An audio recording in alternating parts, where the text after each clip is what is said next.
ҷамъияти дорои масъулияташ маҳдуди Арвис яке аз ширкатҳои пешсафи насоҷии Тоҷикистон ба шумор меравад, ки дар он халатҳо, сачоқҳо бо сифати аъло духта мешаванд. Дар худи ширкат тамоми марҳилаҳо барои духт анҷом дода мешавад. Аз қабули ришта то духти ниҳоӣ дар он ҷо анҷом дода мешавад.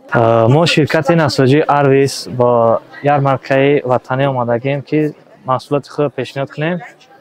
Маҳсулотҳои мо сачоқҳои ватанӣ ҳастанд, ки аз ҳар фоиз пахтаи Тоҷикистон омода шудаганд. Дигар аз ин дорем халатҳо барои мардону занон ҳастанд, барои кӯдакон, барои хулас барои ҳамаи инсонҳое ки ҳастанд.